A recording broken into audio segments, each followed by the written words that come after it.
మీ అందరికీ ప్రభు అయిన యేసుక్రీస్తు నామంలో హృదయపూర్వక వందనాలు, శుభాలు తెలియజేస్తా ఉన్నాను. రండి దేవుని వాక్యంలో నుంచి ఒక మాట చదువుకొని మనం ముందుకు వెళదాం. బైబిల్ గ్రంథం ఉన్నాళ్ళు తీయండి. కీర్తనల గ్రంథము 2వ కీర్తన 1వ వచనం నుంచి. అన్యజనులు ఎలా అల్లరి రేపుచున్నారు, జనములు ఎలా వ్యర్థమైన దాన్ని తలంచుచున్నవి. మనం వారి కట్లు తెంపుదము రండి, వారి పాశములను మన యొద్ద నుండి పారవేయుదము రండి అని చెప్పుకొనొచ్చు. భూరాజులు యెహోవాకును ఆయన అభిషిక్తునికి విరోధముగా నిలవబడుచున్నారు. ఏలికలు ఏకీభవించి ఆలోచన చేయుచున్నారు. ఆకాశమందు ఆసీనుడగు వాడు నవ్వుచున్నాడు, ప్రభు వారిని చూచి అపహసించుచున్నాడు. ఆయన ఉగ్రుడై వారితో పలుకును, ప్రచండ కోపము చేత వారిని తలడింపజేయును. ఈ మొదలైనటువంటి విషయాలను మనం ఇప్పుడు ఇందాక మూలవాక్యంలో చదువుకున్నాం. ఈ మాటలు 2వ కీర్తనలో ఎప్పుడో వేల సంవత్సరాల క్రితం భక్తుడు పలికినటువంటి మాటలు. ఆ మాటలు ఇప్పుడు ఎందుకు చదివించానంటే, భూరాజులు, ఏలికలు, న్యాయాధిపతులుగా చెప్పబడుతున్న వారు యెహోవాకును ఆయన అభిషిక్తునికి గుంపుగా వ్యతిరేకించి గుంపుగా కూడి ఆయనను, ఆయన అభిషిక్తుని వ్యతిరేకించి విరోధంగా నిలవబడేటువంటి ఆ అంశము, ఆ ఘట్టం అనేది మాట నుంచి నేటి వరకు అది కంటిన్యూగా కొనసాగుతూనే ఉంది.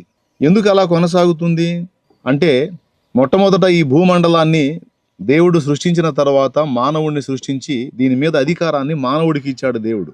తర్వాత మానవుడు అధికారాన్ని పొందిన తర్వాత అతనికి ఇవ్వబడినటువంటి అధికారాన్ని, హక్కుని, ఆ స్వేచ్ఛని సాతాను మాట విని వాడికి లోబడి దేవుని తిరస్కరించినందున చేతులారా ఆ అధికారాన్ని తీసుకెళ్లి సైతానికి అప్పచెప్పాడు. సైతానికి అప్పచెప్పిన తర్వాత అప్పటి నుంచి ఇక మానవ జాతి మొత్తాన్ని వాడు ఏలటం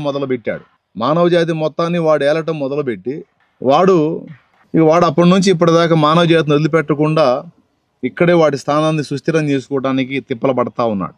అయితే ప్రారంభం నుంచి ఇప్పటిదాకా దేవుడు భూమి మీద కొంతమంది భక్తులను ఏర్పరచుకొని తన కార్యాలను భూమి మీద నెరవేరుస్తూ వచ్చి, ఆనాడు కానీ పాత నిబంధనలో కానీ క్రొత్త నిబంధనలో కానీ దేవుడు తన కొరకు కొంత శేషాన్ని భూమి మీద ఉంచుతూ వచ్చాడు. సాతాను గాడి భయం ఏంటంటే, ఈ భూమండలం మానవ జాతి నా చేతికి చిక్కింది, వీళ్ళని మళ్ళా దేవుడు తన వైపు తిప్పుకొని మళ్ళా ఇక్కడ కూడా నాకు స్థానం లేకుండా చేస్తాడేమో, ఆల్రెడీ అక్కడి నుంచి నెట్టివేయబడ్డాను, నేను ఏదో ఇక్కడికి వచ్చి తిప్పలు పడతా ఉన్నాను, ఇక్కడ కూడా నా స్థానాన్ని కోల్పోతానేమో అని వాడు అభద్రతా భావంతో తిప్పలబడి అప్పటి నుంచి ఇప్పటిదాకా యెహోవా ఆయన అభిషిక్తుడు అంటే తండ్రి అయిన దేవుని, కుమారుడైన క్రీస్తుని వ్యతిరేకిస్తూ వారికి మహిమ రాకుండా అడ్డగించడానికి పాపం అప్పటి నుంచి ఇప్పటిదాకా వాడు పడాల్సిన బాధలన్నీ పడుతున్నాడు. కాబట్టి వాడు డైరెక్ట్గా ఫైట్ చేయకుండా భూమి మీద ఉన్న మనుషులనే వాడు వినియోగించుకొని ఆ మనుషుల్ని వాడు ఆవరించి, అందులో ముఖ్యంగా భూరాజులను, ఏలికలను, ఎవరైతే ప్రజలకు న్యాయం తీర్చవలసినటువంటి వ్యక్తులు ఉంటారో అలాంటి న్యాయాధిపతులను సైతం వాడు ప్రేరేపించి మరి దేవుని ప్రజలకు హింస కలిగించటం, ఇబ్బంది కలిగించటం, శ్రమ కలిగించటం, వారిని తృణీకరించడానికి ప్రయత్నించటం అనేది చేయటం ఈరోజు కొత్త సంగతి కాదు. ఇది తరతరాలుగా, సంవత్సరాలుగా, అంటే వేల సంవత్సరాలుగా జరుగుతున్నటువంటి తంతే ఇది. అయితే ఇక్కడ నేను మీకు 2 విషయాలు చెప్పాలి. భూరాజులు, ఏలికలు, మరి ప్రజలకు న్యాయం తీర్చవలసినటువంటి న్యాయాధిపతులు అందరూ ఏకమై దేవుని ప్రజలను, ఆయన అభిషిక్తుని సంఘమును హింసించటం, బాధించటం, శోధించటం, వేధించటం అనేది జరుగుతున్నప్పుడు దేవుడు చూసి, వీళ్ళ తిప్పలను చూసి దేవుడు ఏం చేస్తున్నాడు అంటే, ఇక్కడ విచిత్రమైన మాట రాసుంది. ఆకాశమందు ఆసీనుడగు వాడు నవ్వుచున్నాడు. వాళ్ళ ఆలోచనలు, ప్లాన్లు, ఎత్తుగడలు ఇవన్నీ చూసి అప్పటి నుంచి ఇప్పటిదాకా దేవుడు ఏం చేస్తున్నాడంటే, వాళ్ళ యుక్తులు, కుయుక్తులు, వాళ్ళ జ్ఞాన కృత్రిమము ఇదంతా చూసి ఆయన నవ్వుతున్నాడని ఇక్కడ రాసుంది. ఎందుకు నవ్వుతున్నాడు అంటే 2 కారణాలను బట్టి ఆయన నవ్వుతున్నాడు. బాగా వినాలి. ఒక విచిత్రమైన విషయం చెప్తాను నేను మీకు. ఇప్పుడు దయచేసి ఎవరు మిస్ కావద్దు, నేను చెప్పే ఈ విషయాన్ని మీకు నవ్వు పుట్టించే సంగతి చెప్తాను నేను. గతంలో ఒకసారి నేను వాక్యం చెబుతూ ఒక విషయాన్ని మీకు చెప్పాను. దేవుడు మనుషుల్లో పనిచేయాలన్నా, సైతాను మనుషుల్లో పనిచేయాలన్నా విశ్వాసమే ఆధారము అని. ఎంతమంది గుర్తుందో మరి నాకు తెలియదు, కానీ దాదాపు చాలా స్పష్టంగా అది నేను చెప్పినట్టు నాకు బాగా గుర్తు.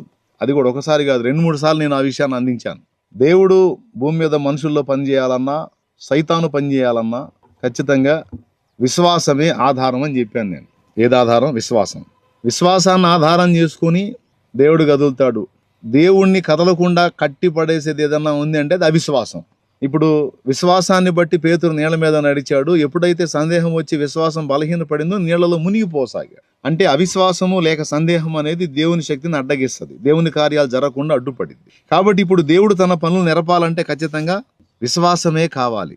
అయితే ఫస్ట్ నుంచి ఇప్పటిదాకా దేవుడు మనుషుల విశ్వాసాన్ని బట్టి పనిచేయటమే కాదు, సైతాను గాడి విశ్వాసాన్ని బట్టి కూడా చాలా పనులు చేశాడు. ఇది ఇప్పుడు మనం నవ్వుకోవాల్సినటువంటి సంగతి. దేవుడు తన కార్యాలను భూమి మీద జరిగించడానికి సైతాను గాడి విశ్వాసం కూడా ఉపయోగపడింది.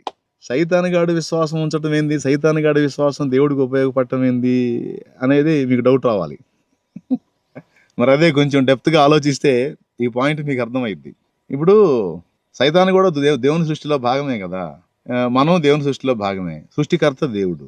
ఇప్పుడు దేవుని కార్యాలు ఎవరి జీవితంలో జరగాలన్నా విశ్వాసం ఆధారం. ఫర్ ఎగ్జాంపుల్, యేసు ప్రభు ఒకసారి ఒక ఇంట్లో ఉన్నప్పుడు ఆయన వచ్చాడని తెలుసుకొని జనం అంతా గుంపులుగా ఆయన ఉన్న ఇంటి దగ్గరికి వచ్చారు. వస్తే ఒక నలుగురు పక్షవాతం అనే జబ్బు ఉన్నటువంటి వాడిని తీసుకొచ్చి యేసు ప్రభు ఏ ఇంట్లో అయితే ఉన్నాడో ఆ ఇంటి యజమానుడితో మాట్లాడి, వీడికి పక్షవాతం వచ్చింది, వీడు మంచంలో ఉన్నాడు, పాపం చాలా ఇబ్బంది పడుతున్నాడు, మీరు పర్మిషన్ ఇస్తే ఈ పెంకులు ఓడదీసి లోపలికి వీడిని దించి యేసు ప్రభు ముందుకు దించి ఏదన్నా ఆయన బాగు చేస్తాడేమో అని ఆలోచన చేస్తున్నాము, కొంచెం పెంకులు ఓడదీసాం, ఎందుకంటే జనాలు లోపలికి పోనివ్వట్లేదు, ఇంటి పైకప్పు ఓడదీసి వీడిని పైనుంచి దించుతాం యేసు ప్రభు ముందుకి అని పర్మిషన్ తీసుకొని పెంకులు ఓడదీసి మరి వాడిని తెచ్చిన ఆ మంచాన్ని 4 తాళ్లతో కట్టి యేసు ప్రభు ముందుకు దించినప్పుడు అక్కడ ఒక మాట ఉంటుంది, నీకు తెలుసులే ఆ సంగతి. ఏంటి ఆ మాట అంటే, ఆయన వారి విశ్వాసము చూచి. సరిపోయింది. మార్కు 2:5 ఒకసారి చూస్తే చాలు, మీరు బైబిల్ ఉన్న వాళ్ళు తీసి మార్కు 2:5 ఒకసారి చూడండి. అలాగే లూకా 5:20 కూడా ఉంటుంది. అక్కడ యేసు వారి విశ్వాసం చూచి అనే మాట ఉంది, అక్కడ చాలు. యేసు వారి విశ్వాసం చూచి ఆ పక్షవాతం జబ్బున్న వ్యక్తితో అంటున్నాడు, కుమారుడా నీ పాపములు క్షమింపబడి ఉన్నవి అని చెప్పి వాడిని స్వస్థపరచడం అనేది జరిగిద్ది. అక్కడ ఏం రాస్తుందంటే ఆయన వారి విశ్వాసం చూసి అనుంది. అంటే అక్కడ జబ్బు వచ్చిన వాడి విశ్వాసం చూసి అని కాదు, తెచ్చిన వాళ్ళ విశ్వాసం చూసి జబ్బు వచ్చిన వాడికి కార్యం చేశాడు. అట్లాగే మనం ఉంచిన విశ్వాసాన్ని బట్టి ఎదుటి వాళ్ళ విషయంలో కూడా కార్యాలు జరగటం అనేది దీన్ని బట్టి మనకు అర్థమైంది. అంటే మనం ఉంచే విశ్వాసాన్ని బట్టి కూడా ఎదుటి వాళ్ళ జీవితాల్లో కార్యాలు జరగటం అనేది దీన్ని బట్టి మనకు అర్థమైంది. దీనికి సపోర్టివ్గా యాకోబు రాసిన పత్రిక 5వ అధ్యాయము 14, 15, 16 వచనాలు మనం చూస్తే, మీలో ఎవడైనను రోగి అయిన ఎడల అతడు సంఘపు పెద్దలను పిలిపింపవలను, వారు వచ్చి అతనికి ప్రభువు నామన నూనె రాసి ప్రార్థన చేస్తారు, విశ్వాస సహితమైన ప్రార్థన ఒక రోగిని స్వస్థపరచును అంటాడు. అక్కడ ఎవరి విశ్వాసం ఆధారం అంటే వచ్చి ప్రార్థించినటువంటి సంఘ పెద్దల విశ్వాసం ఆధారం. అట్లాగా భక్తుల విశ్వాసాన్ని ఆధారం చేసుకుని దేవుడు కొన్ని కార్యాలు జరిగించడం అనేది మనకు బైబిల్లో స్పష్టంగానే మనకు తెలిసిన సంగతి. ఇప్పుడు నేను చెప్పే నవ్వు పుట్టించే సంగతి ఏంటంటే, చాలా కార్యాలు భూమి మీద చేసిన కార్యాలు కేవలం భక్తుల విశ్వాసాన్ని బట్టే కాదు, సైతానుగాడి విశ్వాసాన్ని బట్టి కూడా దేవుడు చేశాడు. సైతానుగాడికి విశ్వాసం ఎందుకు ఉంటుంది అంటే, నేను భూమి మీద మనుషుల్ని నా స్వాధీనంలోకి తీసుకున్నాను, దేవుడు మామూలుడు కాదు, దేవుడు ఏదో ఒకటి చేసి ఎలాగైనా నా చేతిలో ఉన్న ఈ మనుషుల్ని లాగేసుకుంటాడు అని వాడు విశ్వాసం ఉంచి, ఆయన చేతుల్లో మనుషులు చిక్కకుండా, ఆయన చేతికి దక్కకుండా మనుషుల్ని కాపాడుకోవడానికి వాడు ఎంతగా ప్రయాసపడ్డాడో ఆ ప్రయాస అంతా కూడా ఏమని సాక్ష్యం ఇస్తుందంటే, నా చేతుల్లోంచి ఈ మనుషుల్ని ఎట్లనైనా దేవుడు లాగేసుకుంటాడు అని వాడు విశ్వసించినట్టే అయింది అదంతా కూడా. ఎందుకంటే వాడు తపన పడుతున్నాడు కదా, టెన్షన్ పడుతున్నాడు కదా, దానికోసం వాడు ఎన్నో తిప్పల ప్రారంభం నుంచి ఇప్పటిదాకా వాడు పడుతున్న ప్రయాస అంతా కూడా ఏమని సాక్ష్యం ఇస్తుందంటే, దేవుడు జ్ఞానవంతుడు, దేవుడు బలవంతుడు, దేవుడు శక్తివంతుడు, దేవుడు ఎలాగైనా నా చేతుల్లోంచి వీళ్ళని లాగేసుకుంటాడు అని సైతాను రూఢిగా నమ్మాడు, విశ్వసించాడు కాబట్టే అడ్డగించడానికి ఇన్ని బాధలు పడుతున్నాడు. దీన్ని బట్టి మీకేమర్థమైందో ఒకసారి మీరు చెప్పాలి. చూసారా వాడు ఎంత విశ్వాసం ఉంచాడో దేవుని మీద. మరి ఇప్పటిదాకా చాలా పనులు జరిగింది వాడి విశ్వాసంతో కూడా జరిగినాయి. ఒకవేళ వాడు నేను మనుషులందరినీ జయించాను, దేవుడు వీళ్ళని నా చేతుల్లోంచి తీసుకోలేడు అని నమ్మి వాడు ప్రశాంతంగా ఉన్నట్టయితే ఒకవేళ కొంత పని ఆగేదేమో దేవుడి పని. కానీ అలా కాకుండా వాడు నిరంతరం టెన్షన్ పడతా, ఇంతమంది మనుషుల్ని నానా రకాలుగా కవ్వించుకుంటా, దాడులు చేయించి ఆ దుర్మార్గాలు చేయించి, హింసలు చేయించి, అప్పటి నుంచి ఇప్పటిదాకా చూడండి. వాడు 11 మందిగా ఒక చిన్న గుంపుగా ఉన్నప్పుడు వాడు పాపం భయపడి, టెన్షన్ పడి వాడు పని చేయటం మొదలుపెట్టాడు. వాడు ఎంత నమ్మాడంటే ఈ 11 మందితో ఆగదు ఇది ఇంకా పెరిగిపోయిద్ది, ఎట్లనన్నా దీన్ని ఆపాలని టెన్షన్ పడే కదా ఆ యెరూషలేములో ఉన్న వాళ్ళ నాయకుల్ని ప్రేరేపించి వీళ్ళకి వ్యతిరేకంగా తిప్పి అక్కడ వీళ్ళకి హింస కలిగించాడంటే, ఎందుకు కలిగించాడు హింస అంటే దేవుడు వీళ్ళని విస్తరింపజేస్తాడు అనే విశ్వాసంతోనే కదా. అది అలా జరగకుండా చేయటాన్ని కూడా అడ్డగించడానికి ట్రై చేసింది. కాబట్టి పాపం వాడి విశ్వాసమే నెరవేరి వాడి ప్రయత్నాలన్నీ విఫలమయ్యి ఆ 11 మంది కాస్త అక్కడి నుంచి బయలుదేరి అనేక సంఘాలుగా ప్రపంచం అంతా వ్యాపించింది. అసలు నన్ను అడిగితే నిజంగా మన విశ్వాసం కంటే కూడా సైతాను గాడి విశ్వాసం చాలా గొప్పదండి. ఎందుకంటే అసలు దేవుడి శక్తి మనకంటే బాగా వాడికి తెలుసు. దేవుని ప్లాన్, దేవుని ఐడియాలజీ, దేవుని ఆలోచన, దేవుడు ఏ విధంగా కార్యాలు చేస్తాడో, ఏ విధంగా ఆయన వ్యవహరిస్తాడో, ఆయన ఎంత మేధావో వాడికి తెలుసు. అందుకే వాడు అంత టెన్షన్ పడేది, అంత కంగారు పడేది. ఎట్లనన్నా కానీ నేను ఏది చేసినా సరే దాన్ని ఏదో ఒక రకంగా తనకు అనుకూలంగా ఉపయోగించుకోగలడు, మామూలోడు కాదు అనే గట్టి విశ్వాసం సైతాన్ గడికి. నిజమే, ఎందుకంటే వాడు ఎరుగున్నాడు కదా పాపం, అప్పటి నుంచి దగ్గర నుండి చూశాడు కదా. అందుకని వాడు టెన్షన్ పడటంలో పాపం అర్థం ఉందిలే. ఏం చేద్దాం మరి, వాడి విశ్వాసమే నెరవేరుతుంది. ఇప్పుడు వాడి విశ్వాసం ఎలా నెరవేరుతుంది? అన్ని జనులు చూడండి మీరు, అన్ని జనుల్ని ఇప్పుడు అన్ని జనులు ఎంత టెన్షన్ పడుతున్నారో, అన్ని జనులు ఎంత ప్రజలు అవుతున్నారో అంత విస్తరించిపోతాం చూడండి. ఆగిందా? ఆపగలరా? ఇప్పుడు మరి ఆగిపోవాలంటే ఏం చేయాలి? ఒకటే లాజిక్, అమ్మో ఇది విస్తరించిద్దేమో, ఇదంతా ఆక్రమించిద్దేమో, ఇది విస్తరించిద్దేమో, ఇది వ్యాపించిద్దేమో, అందరూ యేసుప్రభు బిడ్డలు అయిపోతారేమో అని వీళ్ళు నమ్మటం మానేయాలి. అప్పుడు ఆగిద్ది. కానీ అది మానేయలేరు వాళ్ళు. ఎందుకంటే సాతానుగాడు నమ్ముతానే ఉంటాడు, అన్ని జనులు కూడా నమ్ముతానే ఉంటారు. దేవుడు వాళ్ళ విశ్వాసాన్ని ఆధారం చేసుకొని తన బలమైన పనులు చేయటం ఖచ్చితంగా నెరవేరుస్తానే ఉంటాడు. జరుగుతుంది అది. అందుకని ఈ భూరాజులు, ఏలికలు వీళ్ళందరూ కలిసి ఆలోచన చేస్తున్నప్పుడు, ఆ యెహోవాకును ఆయన అభిషిక్తునికి విరోధముగా గుంపు కూడి ఆలోచనలు చేస్తున్నప్పుడు దేవుడు ఎందుకు నవ్వుతున్నాడంటే, అరే మీరు ఆలోచన చేసేటప్పుడే ఒకటి నమ్ముతున్నారా? ఏమి నమ్ముతున్నారంటే, ఎట్లనన్నా కానీ నేను భూమిని వశపరుచుకుంటానని మీరు నమ్ముతున్నారు. ఆ విశ్వాసాన్ని ఆధారం చేసుకుని నేను నా పనులు జరిగిస్తాను అని దేవుడు తన కార్యాలను బలముగా జరిగిస్తున్నాడు. ఇది మొదటి విషయం. రెండోది అంటే దేవుడు నవ్వడానికి కారణం చెబుతున్నాను. మొన్నేమో అన్యుల్ని చూపించాను గొప్ప విశ్వాసులని, ఈరోజు డైరెక్ట్గా సైతానుగానే చూపిస్తున్నా. దేవుని కార్యాలు బలంగా జరుగుతాయి. దేవుడు అయిపోయింది అనుకున్న దానిలో నుంచి మళ్ళీ మొదలుపెట్టే దమ్మున్నోడు. దేవుడు మామూలోడు కాదు, ఎట్లనన్నా కానీ తన కార్యాన్ని జరిగిస్తాడు, ఆయనే గెలుస్తాడు అనే విశ్వాసం వాడికి ఉంది అనేది ఈరోజు డైరెక్ట్గా సైతానుగాడే గొప్ప విశ్వాసాన్ని మీకు చూపించాను నేను. అవునో కాదో మీరే లాజికల్గా ఆలోచించి చూడండి. ఖచ్చితంగా నేను చెప్పిన పాయింట్ ఓకే అయ్యిద్ది, మీకు కరెక్టే అనిపిస్తుంది 100%. ఇకపోతే రెండవది, దేవుడు ఎందుకు నవ్వుతున్నాడు? ఆకాశమందు ఆసీనుడగు వాడు నవ్వుచున్నాడు. ఎందుకు నవ్వుతున్నాడు అంటే, ఇప్పటి వరకు భూమి మీద మనుషులు కదిలినటువంటి కదలికలన్నిటిలో ఎవరెవరు ఎన్ని రకాల కుట్రలు పన్ని, ఎన్ని రకాల ఎత్తుగాళ్ళు వేసి, ఎన్ని రకాలుగా పథక రచనలు చేశారో అవన్నీ అటు తిప్పి ఇటు తిప్పి వాళ్ళ మెడకే తగిలించే దమ్ము ఆయనకుంది కనుక ఆయన చిద్విలాసంగా నవ్వుతుంటాడు. కొంతమంది భూమి మీద ఉన్నటువంటి భూరాజులు, ఏలికలు, జ్ఞానులు, వాళ్ళ కృత్రిమపు తెలివితేటలు, వాళ్ళ ఐడియాలజీ, పాపం అజ్ఞానులైన మానవుల విషయంలో ఆయన నెరవేరొచ్చు, కానీ దేవుని దగ్గర ఆయన నడవవు. ఎందుకంటే వీళ్ళ తలకాయల్లో బ్రెయిన్ పెట్టి ఆ బ్రెయిన్లో కొంత జ్ఞానం పెట్టినోడు ఆయన దగ్గర డ్యాన్స్లు వేస్తే ఎట్లా, ఆయన దగ్గర నాటకాలు వేస్తే ఎట్లా? మనుషుల దగ్గర వేసుకుంటే ఏదో మనుషుల దగ్గర నెరవేరుతాయి, మనుషులు తిక్కలోళ్ళు కాబట్టి. కానీ దేవుడి దగ్గర వేస్తే దేవుడు అనుకుంటాడు, అరే నేను ఇచ్చిన ఆ 30 kg బ్రెయిన్లో నువ్వు నీ తెలివితేటలు ప్రదర్శిస్తే ఇలాంటి 30 kg బ్రెయిన్లు, ఈ కేజీలోపు బ్రెయిన్లు, నేను కోట్ల బ్రెయిన్లు భూమి మీద రెడీ చేసి పెట్టేశాను రా.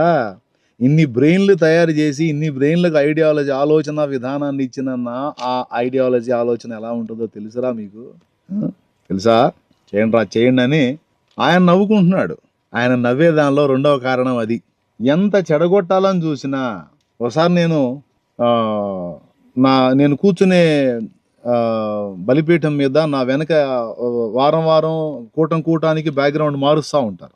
మీకు తెలుసు ఆ సంగతి. తమ్ముడు ఆర్టిస్ట్ కిరణ్ అని, తనతో పాటు కొంతమంది పిల్లలు తయారయ్యారు. ఇప్పుడు వాళ్ళు కూడా మంచిగా పెయింటింగ్ చేస్తూ ఉంటారు. రకరకాల సీనరీస్ వేస్తూ ఉంటారు. నా బ్యాక్గ్రౌండ్ మంచి వాగ్దానం, మంచి సీనరీ పెడతా ఉంటారు. మీకు తెలుసు ఆ సంగతి. ఒకరోజు ఆ తమ్ముడితో మాట్లాడాను. నేను ఒక పిచ్చి గీత గీస్తాను, దాన్ని ఒక బొమ్మగా నువ్వు చేయగలవా అన్నాను. చేస్తానన్నా అన్నాడు. అప్పుడు నా చేతికి వచ్చిన ఒక పిచ్చి గీత గీశాను అనుకోండి. వినండి, ఆ చిన్నోడు దాన్ని ఆధారం చేసుకొని ఒక బొమ్మను గీశాడు. మళ్ళీ ఇంకోటి ఏం చేయాల, నేను ఏదైతే పిచ్చి గీత గీశానో దాన్నే ఒక బొమ్మగా మార్చాడు, ఒక చిత్రంగా మార్చాడు. నేను అన్నాను, సరే ఈ చిత్రాన్ని నేను చెడగొడతాను, ఆ చెడగొట్టిన దానిలోంచి మళ్ళీ ఇంకోటి ఏదన్నా గీయగలవా అన్నాను. గీస్తానన్నా, చెడగొట్టండి అన్నాడు. 2 కారణాల చేత దేవుడు నవ్వుతున్నాడు అని చెప్పాను. ఇప్పుడు మొదటిది ఏంటంటే, ఏ సైతాను దేవుని కార్యాలు ఆటంకపరచాలనుకున్నాడో వాడి విశ్వాసాన్ని ఆధారం చేసుకునే దేవుడు తన రాజ్యాన్ని వ్యాపింపజేస్తున్నాడు. ఇది మొదటి సంగతి. రెండవది, మనకు బ్రెయిన్ ఇస్తే 30 కేజీ కూడా ఉండని ఈ బ్రెయిన్లో ఇన్ని తెలివితేటలు పెట్టుకొని మనం ఐడియాల మీద ఐడియాలు వేసి ఏదో కథలు చేస్తూ ఉంటే, ఇన్ని తలకాయల్లో బ్రెయిన్లు పెట్టినోడు ఎంత ముదురు. ఆ ముదురు దగ్గర మనం కథలు చేసి ఎట్ట కుదిరిద్ది? తిరిగి ఏదో ఒక విధంగా మనకి చేసే న్యాయం మనకి చేస్తాడు. ఇది బైబిల్ మొత్తం ఇచ్చిన సాక్ష్యం. దేవుణ్ణి తక్కువ అంచనా వేసి వీళ్ళు చేసేటువంటి ఆలోచనలు అన్నీ ఇన్ని కావు. ఏమండి, ఒక మాట చెప్తాను, ఏమన్నా న్యాయం. ఇప్పుడు భక్తి, విశ్వాసం, దేవుడు అనే విషయాలు మనసుకు సంబంధించిన సంగతులు. అవి మనసుకు సంబంధించినటువంటి విషయాలండి. ఒకడు ఒక దైవాన్ని నమ్ముతాడు, ఇంకొక దేవుడు అంటాడు, ఇంకొకడు అంటాడు, ఒకడు అసలు దేవుడే లేడు, ఇది నా విశ్వాసం అంటాడు. అట్లా ఎవరి విశ్వాసం వాళ్ళది. ఇది మనసుకు సంబంధించింది. మనసుకు సంబంధించినటువంటి విషయాన్ని తీసుకొచ్చి ఒక వ్యక్తి తరతరాలుగా, ఒక జాతి తరతరాలుగా అంటరానితనం చేత దారుణమైనటువంటి తృణీకారానికి గురయ్యి తరతరాలుగా గాయపరచబడతా ఉంటే, రాజ్యాంగ రచన చేసేటప్పుడు వాళ్ళ దీన స్థితిని దృష్టించి వాళ్లకు కొన్ని ప్రత్యేకమైన భద్రతలను రాజ్యాంగం ఏర్పాటు చేసింది. భారత రాజ్యాంగం కొన్ని ప్రత్యేకమైన భద్రతల్ని. ఎందుకు అంటే దానికి కొన్ని కారణాలు ఉన్నాయి. భారతదేశం మొత్తం కూడా అధిక జనాభా ఉన్నటువంటి మతం ఏదైతే ఉందో, ఆ మత విశ్వాసం ఈ జాతిని, ఈ జనాంగాన్ని, ఆ జాతి జనాంగం ఎవరు మీకు తెలియదేముందిలే, దళితుల్ని ఎంత దారుణంగా వివక్షత చూపి, ఒక్క మాటలో చెప్పాలంటే ఒక జంతువుకి ఇచ్చిన విలువ కూడా మనుషులకి ఇవ్వకుండా అతి నీచమైనటువంటి సంప్రదాయాలను, ఆచారాలను పెట్టి తరతరాలుగా, వందల సంవత్సరాలుగా ఈ జాతిని, దళితుల్ని దారుణంగా క్షోభకు, వేదనకు, దుఃఖానికి, అవమానానికి గురి చేసింది ఒక మతం. ఆ మతం ఏదో కూడా మీకు తెలుసు. ఆ మతంలో కొన్ని ఆచారాలు ఉంటాయి. విధవరాళ్ల విషయంలో కొన్ని ఆచారాలు ఉంటాయి, కొన్ని కులాలకు సంబంధించిన వారి విషయంలో కొన్ని ఆచారాలు ఉంటాయి. వాటన్నిటినీ బట్టి ఒక జంతువుకి ఇచ్చినటువంటి విలువ కూడా దళిత బిడ్డలకు ఇవ్వకుండా, వాళ్లకు కనీసం తాగేదానికి, నీళ్లు తాగేదానికి కూడా స్వేచ్ఛ లేకుండా చేసి, అరుగుల మీద కూర్చోనీయకుండా, అంటరానితనాన్ని అంటగట్టి, ఏమండి నోటికి ముంత గట్టి, ఏమండి నడుంకి తాటాకు గట్టి. ఎందుకంటే ఈ దళితులు రోడ్డు మీద నడిస్తే రోడ్డు మైలబడిపోయిద్దంట. దాని మీద ఇంకా అగ్రకులాలు నడవకూడదంట, నడిస్తే వాళ్ళకి అంటంట. అందుకని మీరు నడుస్తా వెళ్ళేటప్పుడు మీ నడుంకి తాటాకు కట్టుకోవాలి, తాటాకు కట్టుకుని నడవాలి. నడుస్తూ ఉంటే అప్పుడు మీ అడుగులన్నీ తాటాకు తెడుపుకుంటా వెళ్తుంది, అప్పుడు మేము నడుస్తాం అని అడుగులను కూడా వెయ్యనీయకుండా, నీళ్లు తాగనీయకుండా, చదువుకోనీయకుండా, దేవుడి పేరుతో జరిగే తంతులోకి ఎంటర్ కానీయకుండా, ఆఖరికి పశువుకి దున్నపోతు కూడా జుట్టు కొరిగేటువంటి వ్యక్తులు ఒక దళితుడికి కటింగ్ చేయాలంటే పో అంటరానోడా అని తృణీకరించి, దారుణంగా జంతువులకి ఇచ్చే విలువ కూడా ఇవ్వకుండా, చదువుకోనీయకుండా, దేవుని దగ్గరకు రానియకుండా, సమాజంలో కలవనీయకుండా, నీళ్లు తాగనీయకుండా, నలుగురిలో కూర్చోనీయకుండా, నలుగురిలో బతకనీయకుండా, నలుగురిలో నడవనీయకుండా, ఇలా చెప్పుకుంటూ పోతే ఎన్ని రకాలుగానో దారుణాలు దారుణాలు అవమానాలు చేసి దుర్మార్గం చేసి ఇంత ఇది చేస్తే రాజ్యాంగ రచనలో అన్నాళ్ళు వాళ్ళు పడ్డ బాధలన్నిటినీ ఎరిగినటువంటి ఒక మహనీయుడు వాళ్లకు కొన్ని ప్రత్యేకమైన హక్కులు కల్పించి వాళ్ళని భద్రపరచడానికి, సమాజంలో వాళ్ళు కూడా నైతికంగా తల ఎత్తుకొని తిరగటానికి కొన్ని ఏర్పాట్లు చేస్తే ఈరోజు తీర్పులు ఎలా ఉన్నాయంటే మళ్ళా ఇగో మీకు ఏమాత్రం మార్పు రాలేదు, న్యాయస్థానాలు కూడా మిమ్మల్ని ఇప్పటికీ వెలివేస్తానే ఉన్నాయి, మిగిలిన వాళ్ళు ఎవ్వరికీ లేని చట్టాలు మీకు మాత్రమే అప్లై అవుతాయి అని ఈరోజు కూడా లేటెస్ట్గా మరి కొన్ని తీర్పులు, ముఖ్యంగా సర్వోన్నత న్యాయస్థానంగా మనం గౌరవించేటువంటి సుప్రీంకోర్టు జడ్జిమెంట్ అది చాలా హృదయాన్ని కలచివేసే విధంగా అనిపించింది. ఇది నా ఒక్కడి అభిప్రాయం కాదు, సమాజంలో ప్రజలందరి అభిప్రాయం. చాలామంది దీని విషయంలో గాయపడి గుండెకోతకు గురై స్పందిస్తూ ఉన్నారు. అంటే మిగిలిన ఏ వర్ణాల వారైనా తమకిష్టం వచ్చినటువంటి భక్తి మార్గంలోకి వెళ్ళొచ్చు, తమకిష్టం వచ్చిన విశ్వాసంలోకి వెళ్ళొచ్చు, కానీ దళితుడికి మాత్రం ఆ స్వేచ్ఛ లేదు. దళితుడికి ఆ స్వేచ్ఛ లేదు.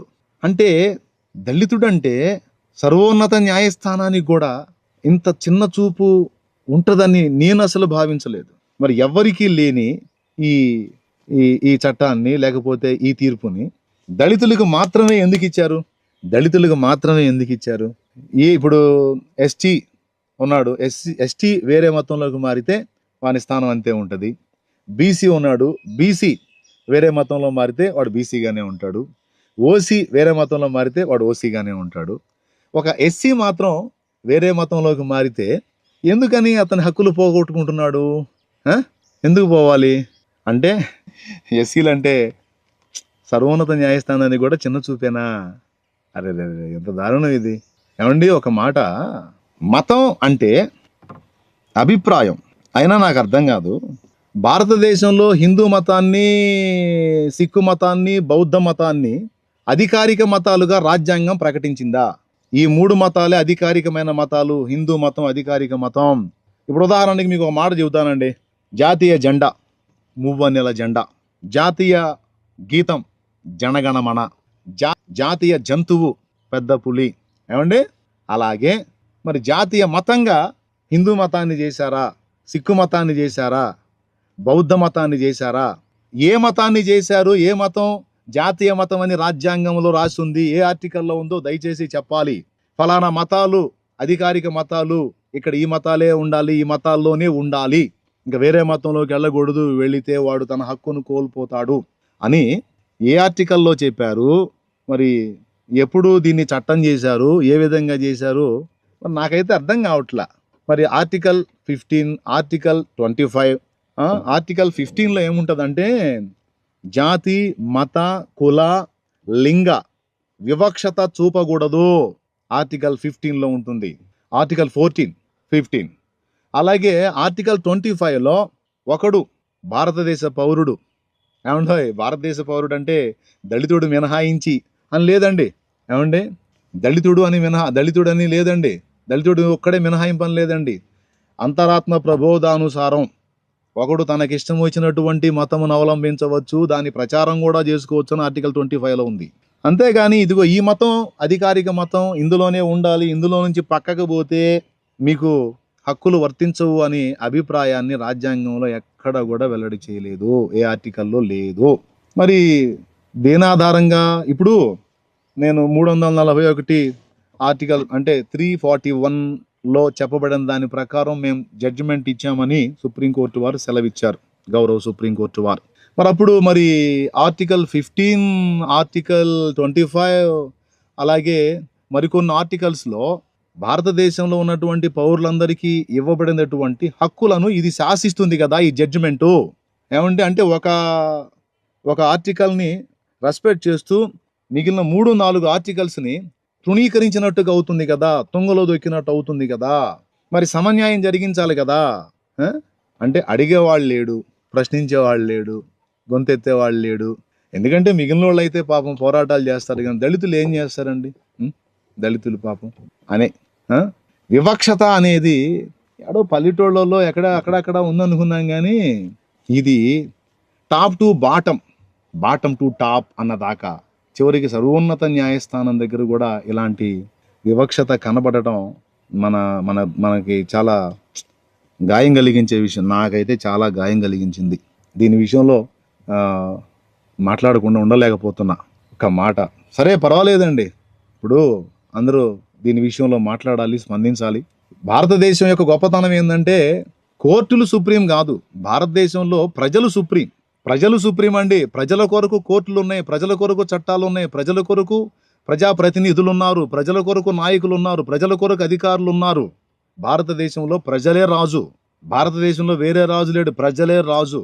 అంతేగాని ప్రజల కొరకు కోర్టులు, ప్రజల కొరకు తీర్పులు, ప్రజల కొరకు చట్టాలు, ప్రజల కొరకు రాజ్యాంగం, ప్రజల కొరకు అధికారులు, నాయకులు అందరూ పని చేయాలి. ఇక్కడ ప్రజలు సుప్రీం.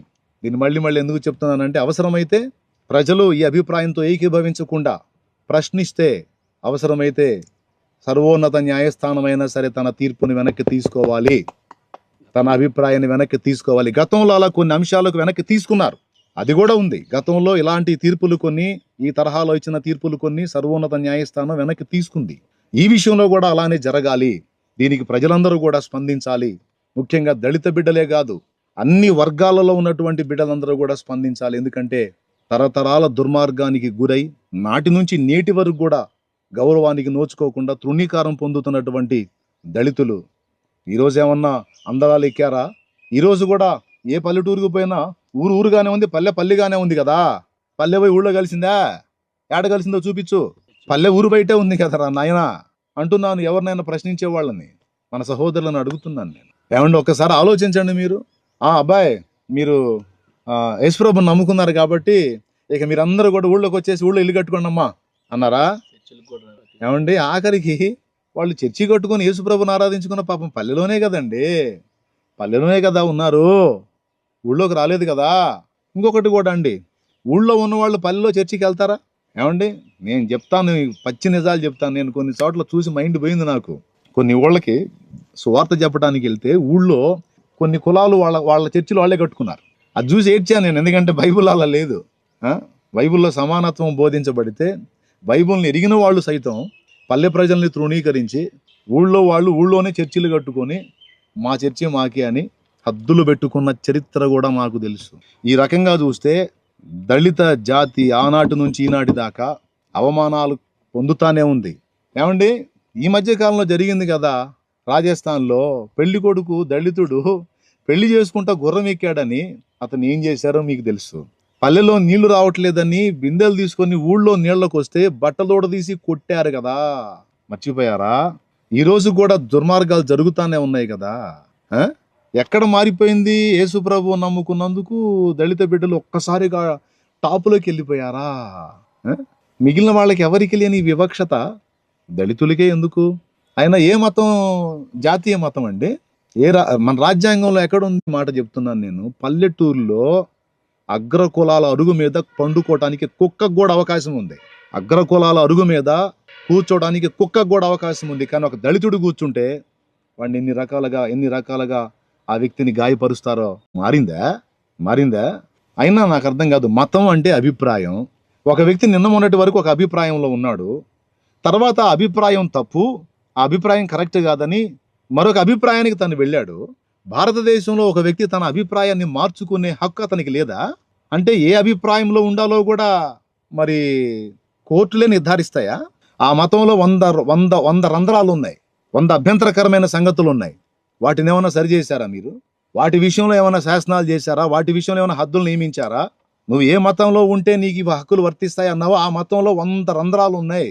కాబట్టి భూరాజులు ఏలికలే కాదు, న్యాయాధిపతులు కూడా ఇలా వ్యవహరించటం చాలా బాధాకరం, దురదృష్టకరం, దుఃఖకరం, శోచనీయం. దీని విషయంలో నేనైతే చాలా గాయపడ్డాను. మరి నా సహోదర సేవకులు కూడా ఈ విషయంలో ఎవరెవరు ఏమేమి మాట్లాడుతున్నారో అబ్జర్వ్ చేస్తున్నాను. ఇక్కడ ఈ అంశాన్ని గురించి మాట్లాడేటప్పుడు అందరూ కూడా ఈ విషయంలో స్పందించాలి. ప్రజాస్పందనే కోర్టులు కూడా గౌరవించాలి. ఇక్కడ భారతదేశంలో సుప్రీం ప్రజలే. మళ్ళీ చెప్తున్నా, ప్రజలే. భారతదేశంలో సుప్రీం మనం ఓటేశాం. ప్రధాని దగ్గర నుంచి ముఖ్యమంత్రి వరకు మన సేవకులు, నాయకులు అంటే భయపడాల్సిన అవసరం లేదు. ప్రశ్నించడం తప్పు కాదు, బాధను వ్యక్తం చేయటం తప్పు కాదు, న్యాయాన్ని అడగటం తప్పు కాదు, జరుగుతున్న అన్యాయాన్ని ప్రశ్నించడం తప్పు కాదు. అలా ప్రశ్నించకపోతేనే తప్పు, అలా మాట్లాడకపోతేనే తప్పు. నాకెందుకు ఈ ఆలోచన ఉండాలి? ఈరోజు ఈ విషయంలో ఒక తీర్పు ఇచ్చారు, రేపు దీన్ని ఆధారం చేసుకొని ఇంకొక తీర్పిస్తారు. రేపు యేసు ప్రభు నమ్ముకోవడానికి వీల్లేదు, యేసు ప్రభు నమ్ముకున్న వాళ్ళందరూ కూడా ఇదిగో ఈ విషయాలన్నీ కోల్పోతారని రేపు ఇంకొక చట్టం చేసే అవకాశం ఉంటుంది. ఏదో ఒక దాన్ని, ఒక చిన్నదాన్ని ఆధారం చేసుకొని ఆఖరికి రాజ్యాంగాన్ని మార్చి రాసే అవకాశం ఉండొచ్చు, లేదా సవరణ చేసే అవకాశం ఉండొచ్చు. ఇప్పుడు నిద్రపోతే ఏదో దళితుల మీద జరుగుతుంది కదా, ఏదో వాళ్ళ మీద జరుగుతుంది కదా, వీళ్ళ మీద జరుగుతుంది కదా, మన దాకా రాలేదు కదా అని పట్టించుకోకుండా, మనం స్పందించకుండా బాధ్యత రాహిత్యంగా ఉంటే దీని పర్యవసానం రేపు ఎంతకైనా వెళ్ళొచ్చు. కాబట్టి దీని విషయంలో అందరూ కూడా ఆలోచించి తమ వంతు గళాలు విప్పాలని ప్రతి దైవజనుడికి, ప్రతి విశ్వాసికి, ప్రతి పరిచారకుడికి, స్త్రీకి, పురుషుడికి, కేవలం దళితులు అన్న మాటే కాదు, అన్ని వర్ణాలలో ఉండి క్రీస్తులోనికి వచ్చిన వారికి, అలాగే అన్ని వర్ణాలలో ఉన్న ఇతరులకు కూడా, యేసు ప్రభువును నమ్ముకున్న వాళ్ళు కూడా నేను చెప్తున్నాను, ఇది సామాజిక సంబంధమైన విషయం. ఇది మతానికి, అభిప్రాయానికి సంబంధించిన విషయం కాదు. మతానికి ముడిపెట్టి ఒక జాతికి జరుగుతున్న ద్రోహం, అన్యాయం. కాబట్టి దీనికోసం అందరు గళాలు విప్పాలి, అందరు స్వరాలు ఎత్తాలి, మాట్లాడాలి. దీని విషయంలో ఖచ్చితంగా ఇది ప్రభుత్వాల దృష్టికి వెళ్ళాలి, కోర్టుల దృష్టికి వెళ్ళాలి. వాళ్ళ అభిప్రాయాలను వాళ్ళు ఖచ్చితంగా ఈ విషయంలో మార్చుకోవాలి. దీని విషయంలో ఒక స్పష్టమైనటువంటి జవాబు సరి చేసుకొని మళ్ళా ఇవ్వాలి. కాబట్టి ప్రియులారా, జరుగుతున్నటువంటి ఈ దారుణాలను చూస్తూ బాధ్యతారాహిత్యంగా ఉండాలా? లేదు. మనం ఎంతవరకు స్పందించాలో, ఎంతవరకు మనం మన వంతు పని చేయాలో, నిన్ను నమ్ముకున్న వాళ్ళని మళ్ళా ఈ అంధకారంతో నిండిన మతంలోకి తీసుకొని రావడానికి జరుగుతున్న కుట్ర, దీనిలో అందరూ ఏకీభవిస్తున్నారు. దేవా ప్రార్థించండి. ఎందుకు నేను ఇప్పుడు అందుబాటులోకి వచ్చాను అంటే ఖచ్చితంగా ఈ విషయాల్లో మాట్లాడాలి. నా వంతుగా నేనేం చేయాలో నేను చేస్తున్నాను. ప్రతిదీ మీకు అన్ని నేను హెచ్చులెచ్చులుగా ఇది పొడిచాను, అది పొడిచాను చూపించాల్సిన అవసరం లేదు. పగడాల ప్రవీణ్ అన్న హత్య విషయం దగ్గర నుంచి ప్రతిదీ కూడా నేను చేయాల్సినటువంటి ఆలోచనలు నేను చేస్తున్నాను, నేను చేయాల్సిన ప్రయత్నాలు నేను చేస్తున్నాను. అన్యాయం కాదా ఇది? నియంతృత్వ ధోరణి కాదా? కాబట్టి దీని విషయంలో ప్రశ్నించండి, అలాగే ప్రార్థించండి.